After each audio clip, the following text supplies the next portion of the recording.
Ladies and gentlemen, great to have Jim Penman, founder and CEO of Jim's Group, on the podcast today. Jim's Group, as we all know, is the largest franchise group in the Southern Hemisphere. Jim, welcome. Yeah, good to be here.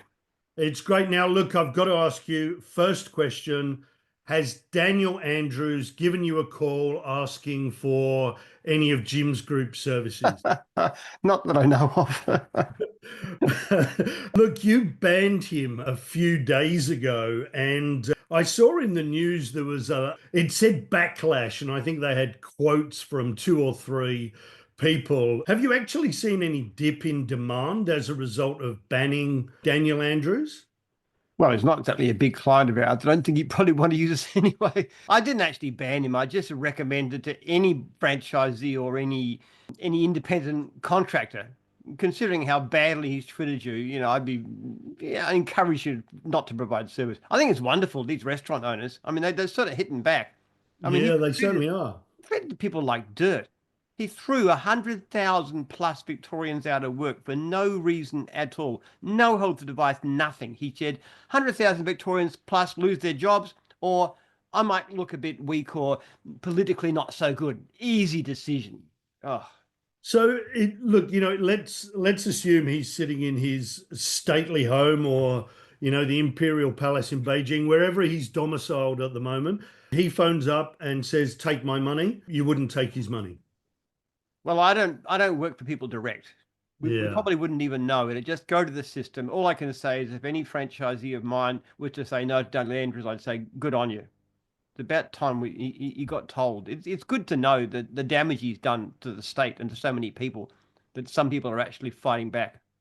Did anything ever come of the legal case that you brought against or you were considering bringing against I think you had a couple of appeals knocked back, if I remember correctly, and then you were considering going again. Did anything ever come of that? We lost, we appealed, we lost that. Basically, so in that sense we lost, but in another sense, Barry, we won big because the whole point that we were making was there was no health reason for shutting down independent contractors.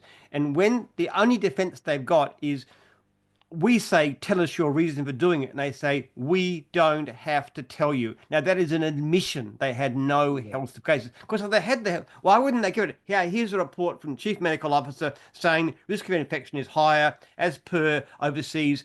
Give us the evidence. No evidence. So Yeah. what it does, it was actually very successful and it proof positive.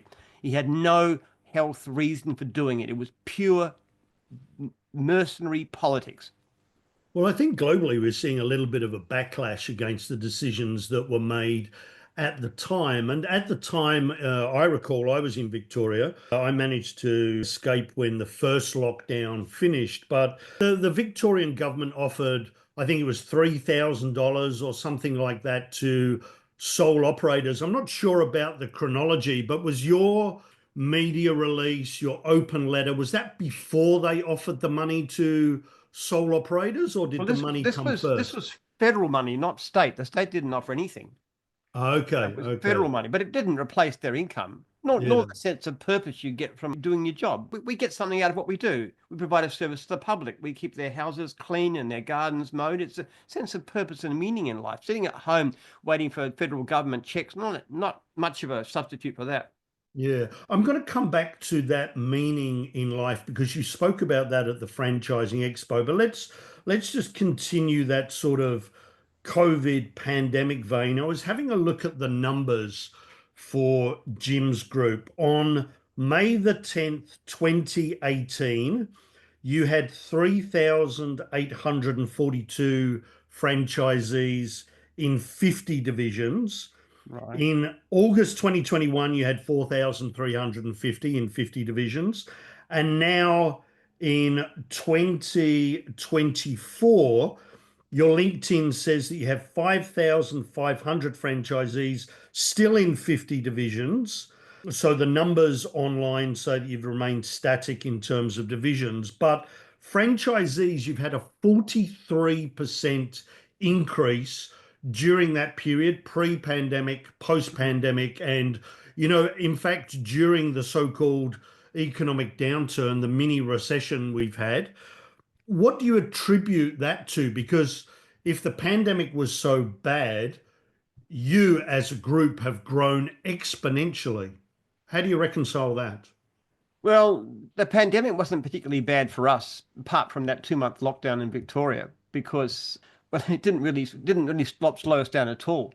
Recession isn't particularly bad for a company like mine because we tend to have surplus work. We've knocked back more than 200,000 leads in the past year, and we've actually got so many leads in some divisions. We've been giving back money to the franchisees because we can't spend their advertising budget. So lack of work isn't a problem. So if the economy goes down, we're actually well off. Now, we did have a very strong demand. People couldn't go on holidays, they couldn't go to restaurants, but they could still generally get services done. So we had very strong demand in that time. At one stage, close to a third of our leads were unserviced. The demand was so high, which has dropped off. But as to why we've continued to grow, I do think strangely enough, the whole controversy over the lockdown did help to raise the profile of the company. And I became known as a spokesperson. And particularly if you look at it, a spokesperson for the people who've been forgotten, the independent contractors. Even a lot of the independents actually thanked me for what I did because we spoke up for them, which nobody else did. So it's the kind of person who's thinking of looking for a business might look at that and say, wow, this is a guy that really stood up for his people when times were tough and even when it wasn't popular. So maybe I'll think about a franchise. I think it has a big impact. A lot of people actually came to franchise training because they heard this story and they read the publicity and they thought this guy really stands up for us, which we do. And the other thing too is that we have a fantastic social media section run by a guy called Joel Kleber, who is just brilliant. And he's very, very good on social media. We've got stuff going out all over the place all the time. I just do things like do answers to TikTok inquiries and get, 20,000 people read them. It's just Yeah. astonishing. So we have Yeah. this very strong social media outlet now, which we didn't in the Yeah. past. Joel is phenomenal in the industry. I've got a lot of time and respect for Joel and what he's done over that period, the 2018 to 2024 period.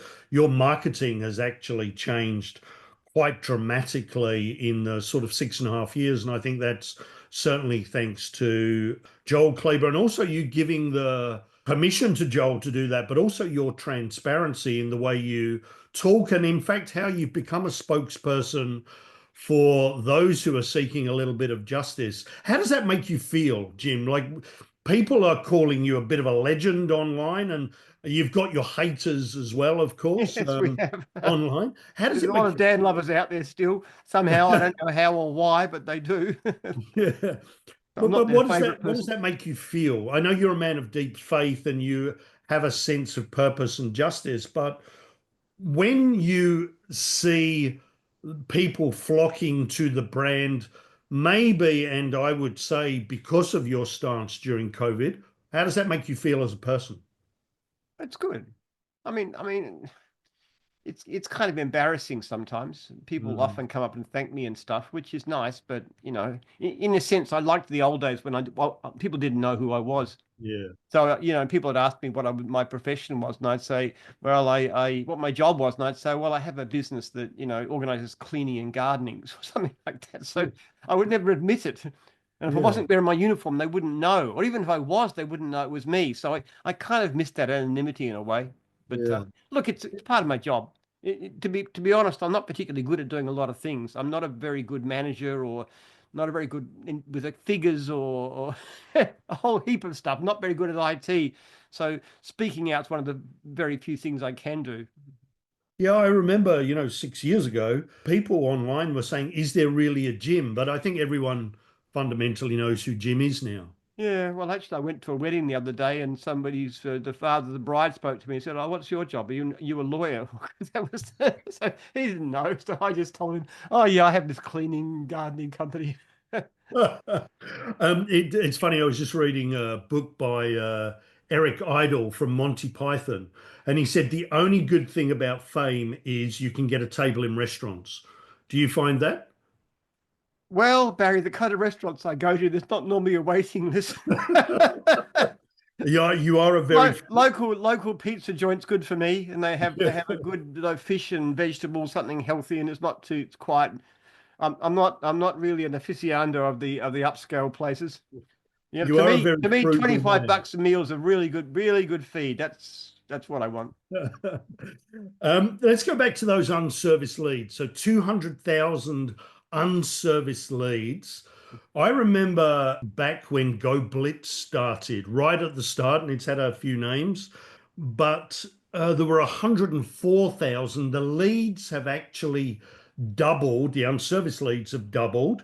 Tell me, where are they geographically, and in which divisions do you have the predominance of those unserviced leads? Well, they're all over. Less in New Zealand because the economy is pretty Yeah, pathetically weak over there.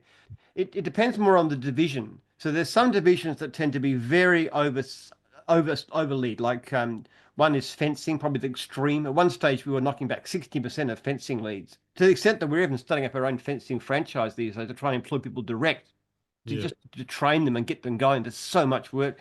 Dog wash is another one. Most of our dog wash franchises are booked out months ahead. They get busy very quickly. Mowing is pretty strong. yeah. Um, and then you go to cleaning, which is not too bad. And then you go to divisions like pest and tag, IT, bookkeeping, which really have to go out and push a lot to get work. So it's Yeah. sort of an extreme from fencing dog wash at one end down to IT bookkeeping at the other. Are you actively chasing franchisees? And of course you are, but I mean, what are you doing to actively attract new franchisees to service those leads? Because the customer dissatisfaction, even though they aren't a client of Jim's because they're not getting their lead serviced, that may be a genuine problem. What are you doing to get people to service those leads? Are you still pushing the independent contractors angle? We do actually convert. We have a system where we thing called, you mentioned Go Blitz, we call it Bizzer now, where we Mm. actually sell leads to independent contractors. Yeah, Quite a few of those actually when they get the quality of the leads, because our leads are, it's not like high pages where you get five people going for a lead cheapest price. yeah, We only give it to one person. So they like the quality of the lead. And when that becomes competitive, we have quite a few come across to gyms and join mm, us. So yeah, that's one of the things that we do. But honestly, and often if they're good operators and they're well established, we just grant them a franchise because there mm, is so much work. We just simply try to find more franchisees. That's the biggest struggle. We on mm, the whole, no division is really determined by the level of leads. Every division is determined by the ability to attract capable people. So we advertise wherever we can. We have a lot of social media. We do a lot of yeah, Facebook boosts, that kind of thing. Obviously, just the normal seek and everything else. We yeah. just every method possible to try and attract people to the system. And then we have a big social media campaign in general that's very effective in drawing people to us.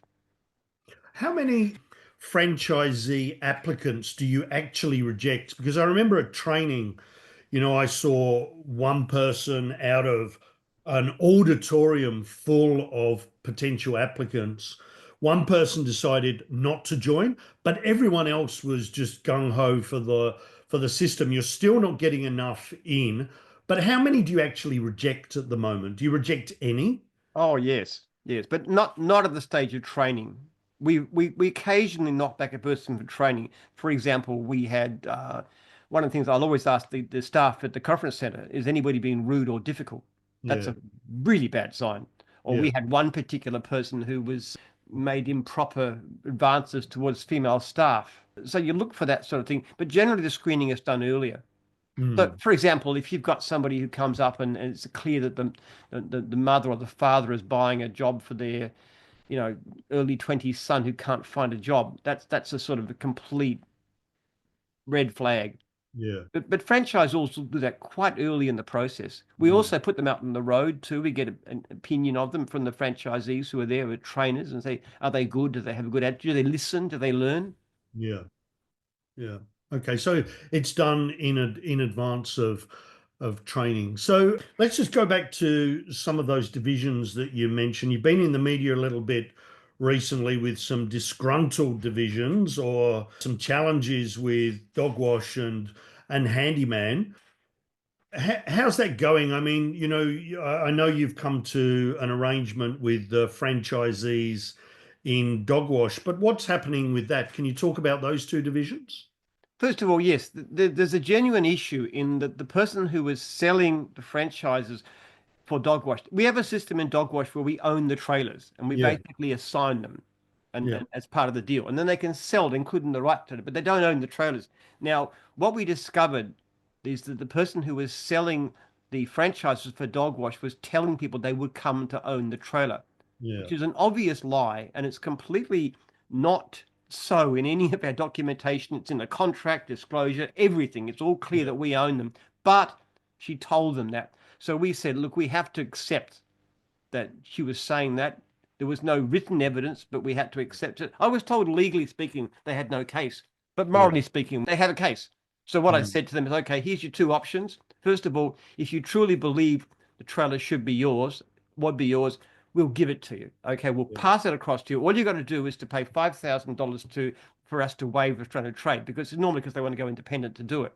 yeah, And if we've been paying for the trailer's upkeep on the basis that it was ours, you have to pay us back that.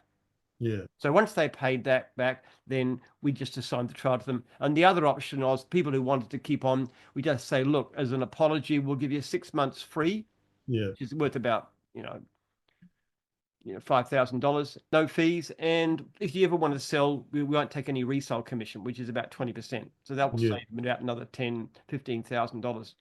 So about equal numbers have accepted those two. Oh, okay, so you had like a 50-50 sort of take up, and did 50% exit? What Yeah, was the yeah, loss? yeah. A few of them have gone. We've dropped to Yeah, about 50 in that division.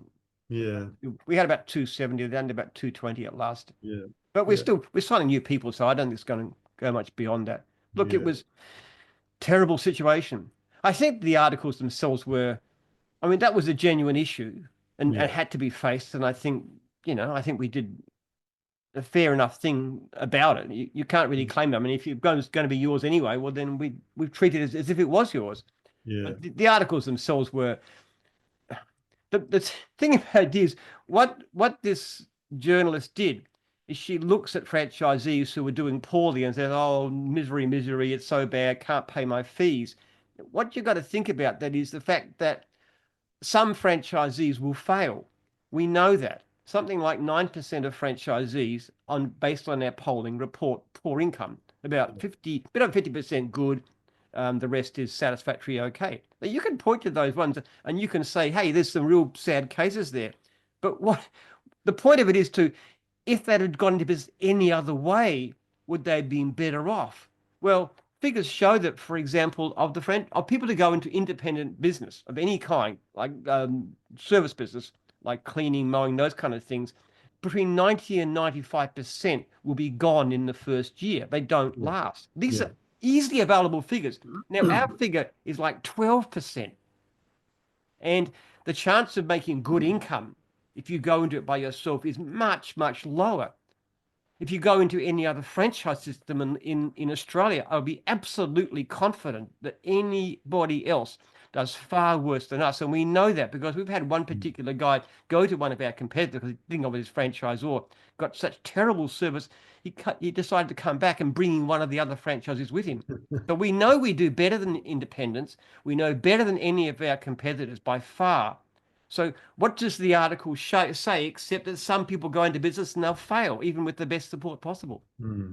Is there no saving that bottom 9%? I know you have, great peer and buddy systems. Is there no saving those? Are they just beyond redemption in terms of being able to make money? We don't give up easily. Well, for a start, the 9% can be short term. A person can be Yeah, start up and have a bit of struggle and then do yeah, better later on. So it's not permanent. We don't give up easily. We really try and try. But some people just shouldn't be in business. And with yeah, all the screening we can possibly do, somebody asked me once one of the question, if you had a superpower, what would you like to be able to do? Would you like to be able to fly like Superman or run like the Streak or have X-ray vision and see through walls? What superpower would you like? And I say one superpower, I'd like to look at somebody and know whether they're going to be successful as a yeah. franchisee. If I had that superpower, I would be fantastically happy. It's very, you just don't know. You don't know, You yeah. look at a person and they interview well and they seem to have all the right enthusiasm and energy and stuff Mm. and how can you tell? They trial on the field well. How can you tell? But then when they're out there, the typical, it's not so much that they're stupid or anything. The biggest problem is people who when something goes wrong, a good operator will say, okay, something's gone wrong. Say, here's a difficult client or unhappy client. What could I do to make it better? Yeah. How could I have changed it? What can I learn from that experience? I mean, I've had unhappy, as a mine contractor, I had unhappy clients at times, but not often. And I would look to what can I do? Now, Mm, another kind of operator will say, no, it's the client's fault. The client mm, made a mistake, mm, or it's Jim's fault, or the mm, complaint system is unfair. mm, You look at anything, you blame somebody else, so you don't change yourself. That is, mm. it's what we call a lead franchisee. Gold is the ones that are really great, they're always going for Yeah. initiatives. They're the ones that are going to end up, making millions of dollars, this kind of stuff. Then there's your bronze, which are people who will listen, and then there's your leads who just won't listen. And that's the Yeah. characteristic. The other problem you have too, which is increasing a problem these days, is mental health issues. Yeah. You get people who get shattered. You'll get a very good operator, like a guy, and he's great work ethic and he's organized, and then his wife dumps him, Yeah. and he Yeah. falls apart. So Yeah, something. personal issues causing those mental health issues. And I know certainly during COVID there were quite a few of those, and you're on record speaking about that. And I think you've even got a program, or you certainly introduced a program back then to support the mental health of your franchisees. Is that still going? Oh yes, yes. We had a terrible case a few years back where one of our franchisees in WA Yeah. went berserk. He killed his wife and his little Yes. girls. Very It was sad. Yeah. very sad, and we just said this is the number one crisis that we face. In the whole history of Jim's Crew, in nearly 40 years, we've had one person die on the job, but we've had multiple people commit suicide. That is Yeah. the biggest danger. So what we've done is we give them a fridge magnet thing that goes on their fridge with all the emergency numbers. All Yep. the franchisors, including myself, I might say, are trained in how to cope with mental health emergency. It's part of our training program now. We have a system of mentoring where franchisees volunteer without charge to talk to anybody who needs to, and that's all on the website. And we also have a paid counseling service, which is Mm. qualified psychologists who are there without any charge at all for any franchisee has any kind of issue. We really try, and we Mm. obviously we stress a lot meetings. You've got to be Mm. part of a community. The biggest people are too cut off these days. So Yeah. come to meetings and things like, I know it sounds petty, but if you run a meeting and you give people a meal, it makes it attractive and it makes it more communal. So Yeah. we really try these days to have a system where there's a meal provided with the meeting so people can come in and form part of a brotherhood or sisterhood, so they get to know each other and they can support each other in hard times. Yeah. All the causes we support as gyms are all related to that. Like we raise money for men's sheds. We raised quite a few thousand for men's sheds.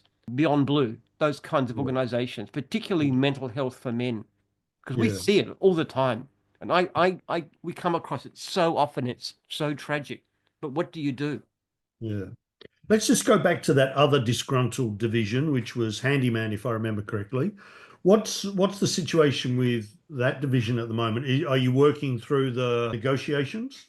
I think what you mean is construction. Oh, construction, apologies, yeah, That's right. because they were looking at handyman's, remit, and they wanted to, I guess, encroach upon handyman. Well, not so much that actually. What what happened was we had a bit of a dispute with this guy about the whole way things were done, and we're headed towards a mediation session, Yeah. and he decided that he would have a stronger point if he made a big fuss with the media. So he rang Mm. up this journalist and said, "Hey, we're suing Jim's for $2.9 million." Yeah. Okay, big headline. Jim's is in trouble, and people were talking to me and saying, "Hey, you're a bust." And I said, "There's absolutely no issue." We went. Had a mediation session. We had a professional mediator there. Within 1 hour, we came up with a quite amicable solution. Yeah. There was Okay. no, there was, it was just a beat up. This guy thought, but I mean, he didn't do himself any good because the other franchisors all loathe him now. This is a guy who goes out of his way to blacken the company. He had So no he's beef. still a franchisor? You can't terminate a person for Yeah. being a so and so, can you? Yeah. Yeah. No, okay, fair, cool. Let's talk about the franchisee survey. Now, if I'm correct in my assumption, you're the first franchisor to publicly release the anonymous results of your entire group. Is that correct? Yes. I couldn't find any other research about this. Now, We you've have we done had that it. done by we actually our own surveys are internal, and Yeah, we really try to get about 90%, and we ring them, but they're all internal. yeah, The one we had done was commissioned by an external body, yeah, that's and right. they only Friend. got about 30%. So Okay. they were slightly more negative. I think they showed about 15% with poor income versus our 9, because the people who responded were more like those who were negative. Yeah, Yeah, we're the only company in the world that's ever done that, as far as I know. But this is the thing I've said to governments for years when they go on about the franchising code. Their idea is let's have a more and more detailed and legalistic disclosure document. Now, the problem with that is that nobody reads the disclosure document. yeah, 100%. Yeah, And I've asked franchisees at training, I said, has anybody read the entire disclosure document? Not one person puts up their hand. So yeah, it's basically legalistic garbage. It means nothing. What yeah, I said in every inquiry always is what you need to do is to have a visual independent body poll every franchisee every year and publicly display the results. And that would do 100%. so much for franchising, not just the fact that the contract is fair, but it is a support good. Yeah, are they Yeah, nice to you? Would you do it yeah, again? Simple yeah, questions like that. yeah, Okay. So I got so frustrated. Eventually I said, we'll do it ourselves. We'll be an example. We'll put our own stuff out there. yeah, Now, I've got to admit, Barry, this is not entirely unselfish, because I know perfectly well that if we were compared against any other franchise system, especially in the service area, we would kill them, because our yeah, franchisee satisfaction is so much better. So it's yeah. very much in our interest. But at the same time, I think it's ethically right too. Because if a Mm, franchisor treats franchisees badly, and then that's displayed, and people say things like, never deal with this guy again. Reality does not live up to the promise. They don't keep their promises. You see this and see this. That would really kill the bad operators. yeah. Disclosures do nothing. They're pathetic. In fact, the Treasury has just closed the submission for the licensing scheme that's being bandied around at the moment. And they've just released the Franchising Code of Conduct 2024. One of our suggestions back to Treasury, because we made submissions against the code and then for the licensing scheme, one of our submissions was, in fact, do exactly what you've done, very transparent but anonymous. Franchisee satisfaction survey. That is the way in disclosure processes to define if the franchisor and the franchise system is any good. You know, if the franchisees are happy, then you'll know that usually that's Mm. related to profitability and general lifestyle and work-life balance, etc. Let's just quickly talk about the franchising code of conduct. Have you seen the latest release from Treasury? What do you think about the licensing regime they're proposing? Any thoughts on that? Oh, I think it's garbage, basically. I really do. Look, there are some aspects which are good. One of them is that a franchisor has to give a list of current franchisees and partners. Yep. I like that one. I've been doing that since 1989. We made a Yeah. practice of that, and it's one of the reasons we were successful, because we could use our list to sell it. So that's a very good. I think having a certain amount of time to cooling off period after you have to see the contract for a couple of weeks. That's all very positive and stuff. Yeah. So there's some good things about it, but the overall disclosure itself is garbage, because nobody reads it. Look, I know even lawyers don't understand that disclosure document. I've had them say this is so dense and legalistic, we don't understand it. All it does is give them a veneer of respectability without actually doing anything to protect anybody. The trouble is, you basically put the criminals in charge of the prison. You've got the people who are being regulated deciding. You get people like the Franchising Association Australia, which, as far as I'm concerned, is a nothing group. I mean, I have nothing to do with them. I've got no respect for them. They've got no standards at all. They get involved in these things, and they set it up in such a way to make sure that nobody, no franchisors are going to be hurt by it in any way.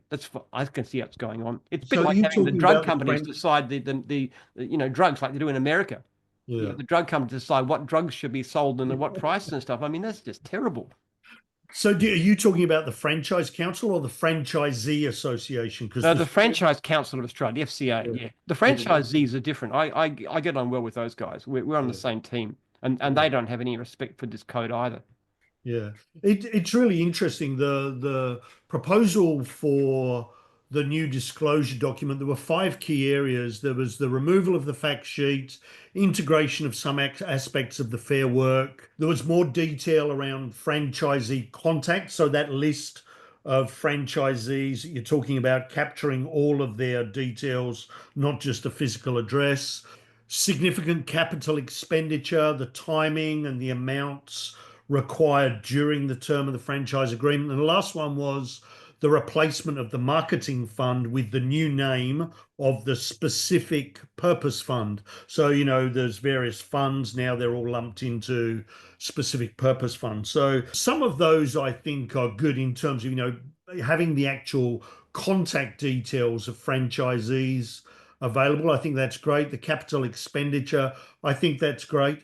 But they've also gone over and above now, Treasury, and they've spoken about a licensing scheme for franchisors. You need a license to be a franchisor.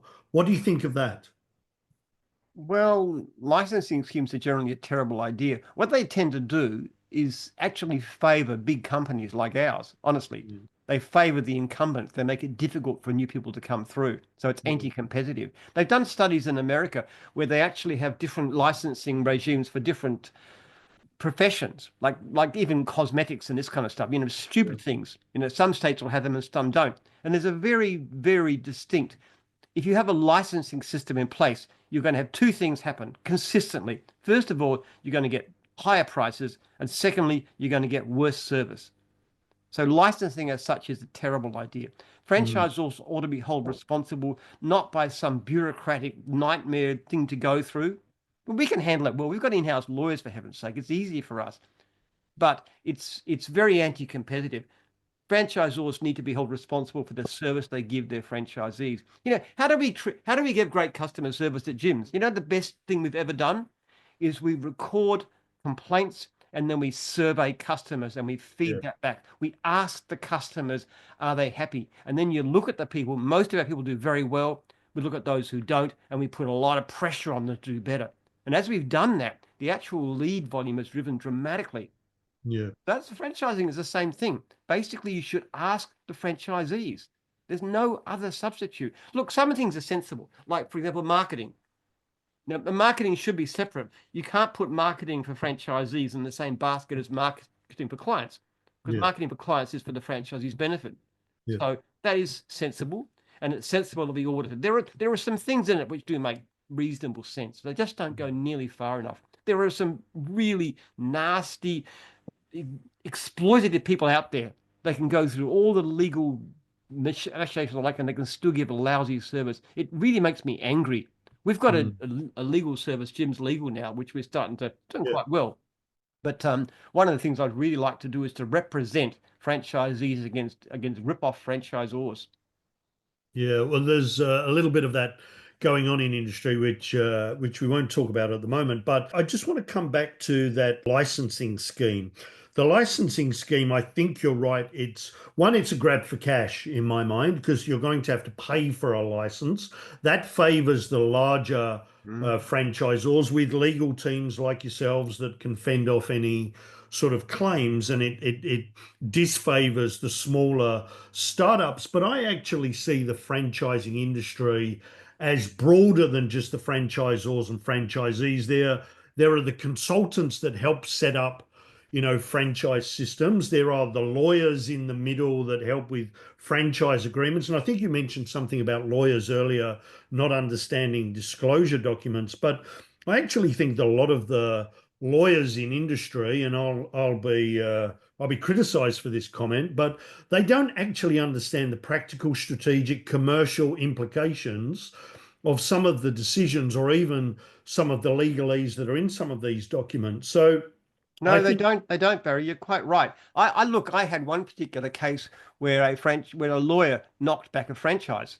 He said, so the guy said, okay, his friend draws or whatever it is. You give me an opinion. He says, don't sign it.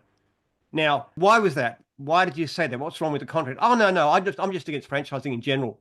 I say that to every franchise. yeah, So you paid basically 300 or 400 or $500 to somebody to tell you when the title itself is all they need. It's a yeah, franchise, so don't sign it. the fact is, most lawyers don't understand franchising, as you say. What should happen? It's a gold mine for lawyers, but most of them are incompetent. They don't understand they don't know what a good contract. What they should do is have a generic franchise, a lawyer, somebody who really understands franchising, actually do. Every franchisor should submit their contract to this party, this person, and they should do a really thorough but brief explanation of what it is, how good it is, how it compares. Like I'm talking about 1 or 2 pages, Yeah. and that should be given to every prospective franchisee. So instead of going to see some lawyer and spending hundreds of dollars for somebody who doesn't know what they're doing, you have one competent person actually saying this is a good contract, but it's got these problems. The thing about lawyers is this: it's an interesting profession. It has a very bad name. People are always there's always jokes. I know I'm personally about 10 jokes about lawyers. Most of them are quite good, but but my experience is that lawyers are almost they're schizophrenic. You've got some lawyers who are the best and most decent and most ethical people you could possibly imagine. Yeah. Really caring, ethical, will do everything they can. And then you've got other lawyers who are the worst scumbags imaginable that will Mm. rip people off blind. We had one particular case where there was a session where a franchisee had a genuine case for against the franchisor for getting their franchise fees back, which is about $35,000. All right. We actually said to them, we will help you to recover this. We think you've got a very strong case. The lawyer said, no, don't do that. You've got to go, Jim's. So they actually launched a legal suit against the franchisor against us. And eventually it settled at mediation. The franchisee got $40,000. Okay. But the legal bills charged by the lawyer were $100,000. Whereas a halfway ethical lawyer would have looked at it and said, here's the national franchisor wanting to support you. Why don't you get them to push a deal through? Because we've got leverage on the franchisor. We can make them do it.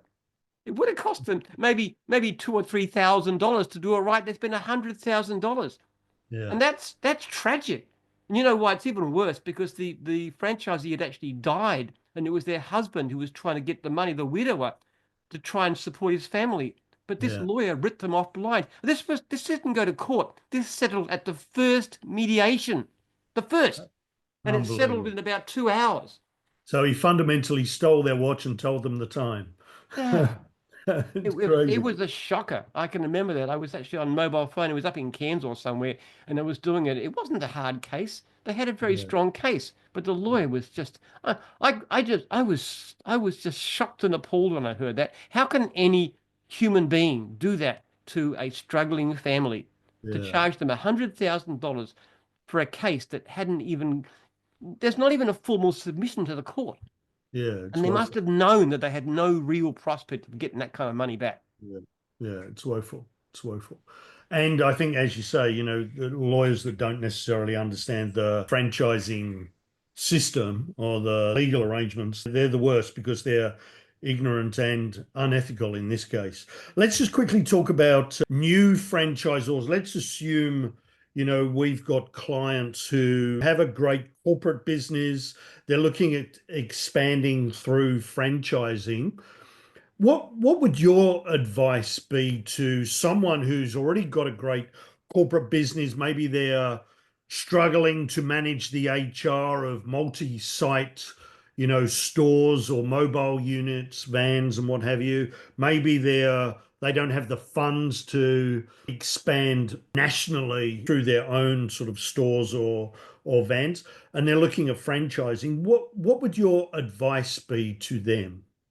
Okay, first of all, I don't think starting from a corporate basis is the right way to franchise in any case. I would think it's Okay. better for the sole operator. Our top people have actually come from the tools. Like a lot of them come from the clean division. People like Bill Cobanoglu came out of cleaning. So he's Yeah. now doing laundry, which has been a great Yeah. division. It's got like Yeah. 170 franchisees in about 4 years. It's been Yeah. brilliant. Or Lance Party, who's one of our mowing franchisees who started driving school. A lot of people who've run small business, no one-person business. We Yeah. had a guy who was working for Mr. Antennas as a franchisee, paying them half his salary, came across, bought Jim's Antennas, and later sold it for like $3 million, and he's now a multi-millionaire. I mean, this is a guy who was actually installing antennas. That was his trade. So that's the people we look for, somebody who's actually doing the job and understands it. And that's virtually all of our divisions started that way. So I wouldn't start with corporate. Look, if a person wants to franchise a business, first of all, first thing I would say to them is come to us and see what Yep. they're doing as a gyms division. We don't actually charge much up front. It's just like the first 6 months fees in advance. So you can actually come in with very little. We will thoroughly train you, put through all of our courses, franchisor training courses. We'll show you how to do logos and set up your websites and everything. There's quite a process to it. So we can show people how to do it. I'd even say, even if you want to do it independently, come and do all of our training. We'll train you. It'll cost you, $2,000 or $3,000, and you can go and do it by yourself. Go and do it by yourself. Yeah, we don't bind people. There's no contract. There's no non-disclosure. We've actually had two people that I know of that actually went through our full training course and then went off and tried to launch their own. Amazing. Mm. Do you use many consultants at all? I know you've never really done that, but these days with the sort of vast increase in your unserviced leads, in the growth of your franchisees, the need to kind of get more divisions on board and more franchisees on board, what sort of use do you have for consultants, or if at all? Oh, we do. We do. For example, we had problems with our accounts and finance department. So we Yeah, actually got some external consultants to come in and look through the whole way we did things. And yeah, they found quite a few red flags. So we changed those. It cost us about 120 grand. Other times we have problems with IT. We'll bring in outside experts in to have a look at yeah. it, say what we need to Mm. do, what systems we need. So we use consultants at times for those kinds of things. More specialist Specialist. stuff. Yeah, Not so yeah, much about franchising itself, because we're pretty good at that, but yeah. more about the legal issues, finance, IT, those kinds of areas. Last question, Jim. What's next on the cards? You're 50 divisions. Is that correct still?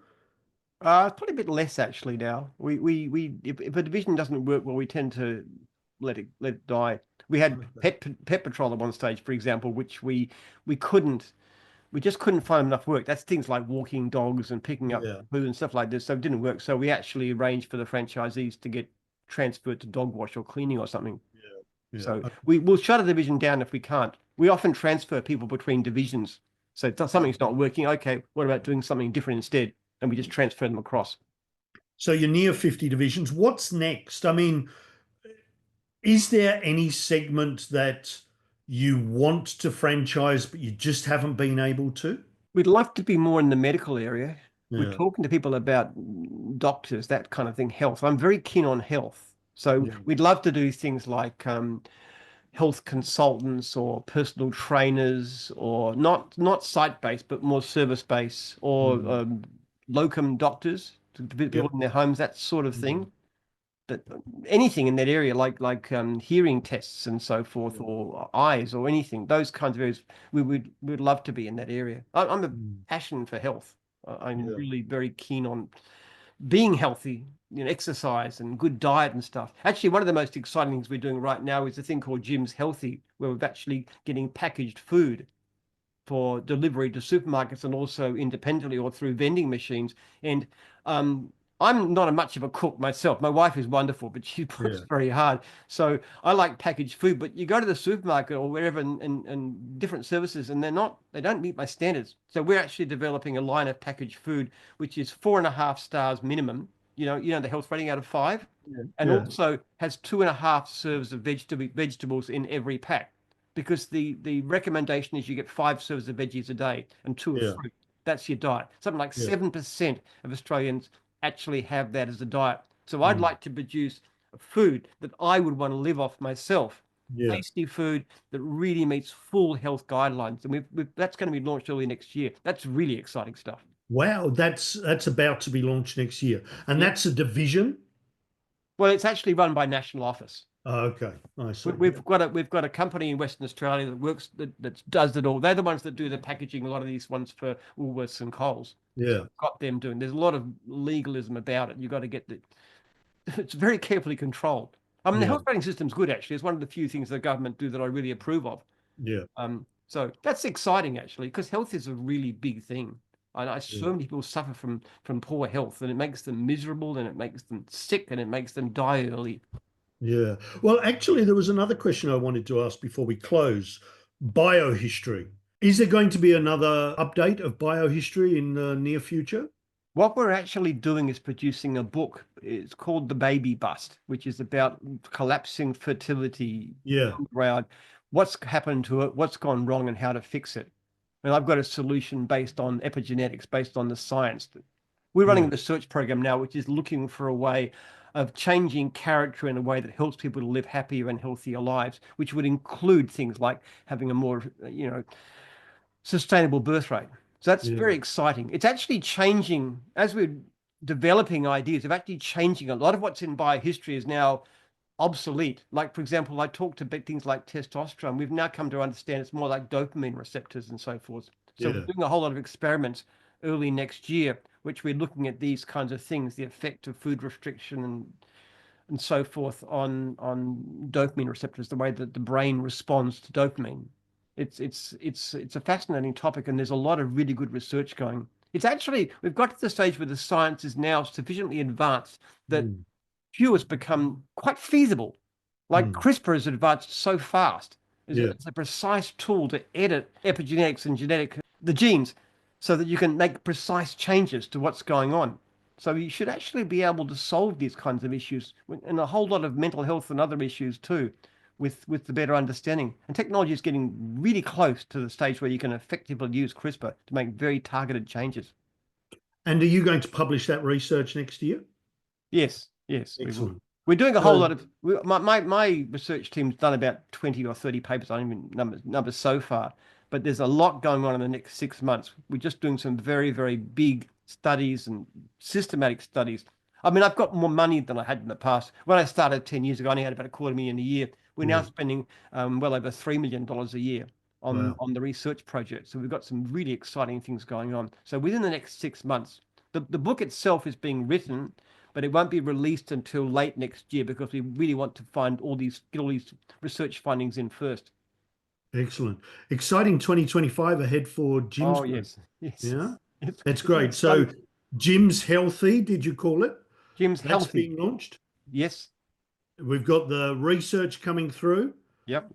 maybe some new divisions in medical. We'd love to have them. It's having the right person to deal with them. You've got to have the right person in charge. Yeah, But we're talking to absolutely. people about these things. Yeah. Well, Jim, it's been great talking to you. I've really, really enjoyed catching up again. Um, you're going to be, I'm sure, in the news in the not too distant future. You're always in and out of the news, so I'll keep my eye out for you. It's been an absolute pleasure talking to you. I've got to say thank you for sharing your time. Thanks, Barry. It's always a pleasure. Thank you. Cheers, Jim.